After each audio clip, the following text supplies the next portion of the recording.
welcome to A Bucket and a Shovel. I'm a bucket, and today we're going to be making kombucha.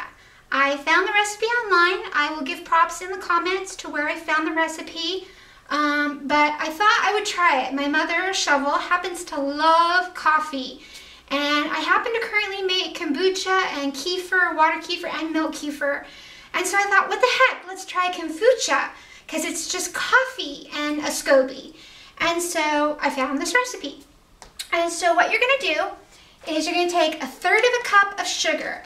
And what I use Zolca Marina Pure Cane white sugar. And I just use 1/3 of a cup of this. And I add it to really hot coffee, 2 cups of hot coffee.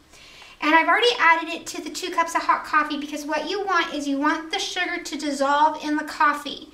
And so I've just put it in here and I've stirred it up and I've let it dissolve and I've let it set to where it's room temperature, because you want it room temperature before you move on to the next step.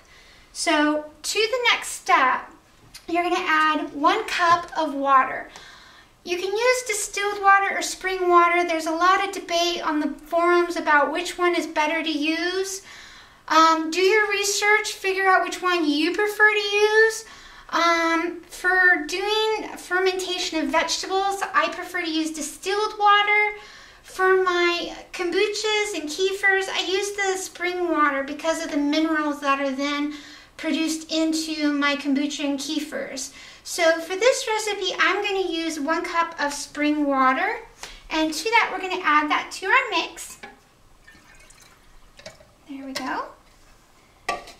And then, after that, we are going to do 1/3 of a cup of our starter from our kombucha. So I have my little hotel here. These are my Scobies that are going to get moved into their new hotel here in just a few minutes. So I'm just going to take 1/3 of a cup of starter from it. I'm going to kind of steal a little bit from them, because my kombucha that I currently have fermenting is not ready yet. And so we're going to steal 1/3 of a cup from this one. Add it to that. And then my hands are really clean. You want your hands to be super clean, so I made sure to wash them very well before we started this. So whenever you handle your Scoby, you want them to be very clean because you don't want to contaminate your Scoby, especially when I'm putting my hand into my hotel. I don't want to contaminate all my Scoby. So basically what I want to do now is I just want to grab 1 Scoby, and I'm going to use this hand because I touched my glasses. And so I'm just going to grab my Scoby that's on top. Hopefully, there we go. I got a nice young little Scoby here. And I'm going to add that to the mixture. And this is lukewarm water, lukewarm mixture. It's water in the coffee. And it's nice and lukewarm, so it should not harm our Scoby at all. So there we go. Let me grab just a washcloth to wash my hands off there.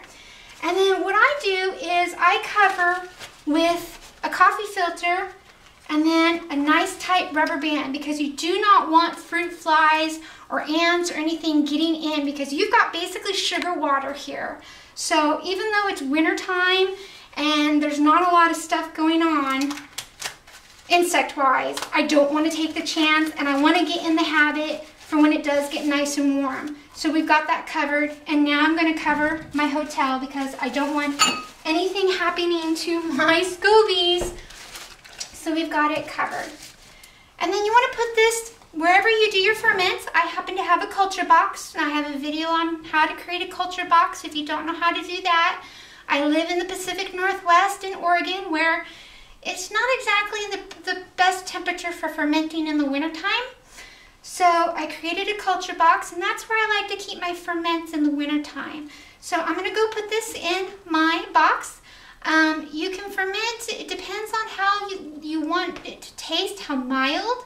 I've seen some people ferment only 3 days up to 7 days.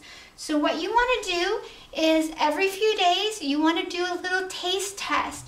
But be sure that when you just stick a straw in, stick it next to your Scoby, between the jar and your Scoby, and just carefully put your finger against the straw and take it out. That way you don't get any bacteria or anything in your mixture until you're ready.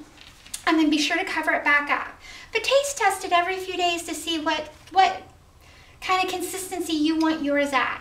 And then we'll go on to the next step once it has gone to its first fermentation. So thanks for stopping in and watching the video. And this is A Bucket with a bucket and a shovel.